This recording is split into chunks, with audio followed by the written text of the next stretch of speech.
এক কথায় হুলস্থুলভাবেই চলছে তুফানের প্রমোশন কলকাতাতে। বিভিন্ন হলে যাচ্ছে মিমি চক্রবর্তী এবং মেগাস্টার শাহরুখ খান। স্পেশাল স্ক্রিনিংয়ের ব্যবস্থা করা হচ্ছে প্রায় হলেই।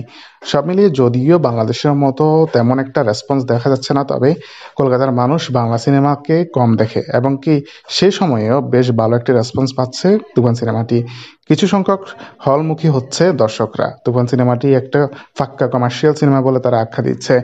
যেখানে দেবজিতের সিনেমাও সেখানে ডিজাস্টার হচ্ছে, সেখানে শাকিব খানের সিনেমাও কি আর তেমন ভালো চলবে? যেটুকু চলছে সেগুলো কিন্তু দেবজিতের সিনেমাগুলো থেকে ভালো চলছে। অন্যদিকে সেখানে কিন্তু জিতের বুমেরাং সিনেমাটিও চলছে এবং কি সেই সিনেমা থেকেও একটু কয়েকটি হলে ভালো সেল দেখা যাচ্ছে তুফান সিনেমাটির। সর্বশেষ পর্যন্ত কি হয় জানি না, তবে কলকাতার কথা বাদ দিলেও পুরো বিশ্বে যে ঝড় তুলেছে তুফান সিনেমাটি, সেটা দিয়ে অবাক পুরো বিশ্বের ক্রিটিক্সরা। তো বন্ধুরা, ভিডিও নিয়ে আপনাদের মতামত জানিয়ে আমার ভিডিওর কমেন্ট বক্সে। ভিডিওটি ভালো লেগে থাকলে লাইক কমেন্ট শেয়ার করুন। ধন্যবাদ।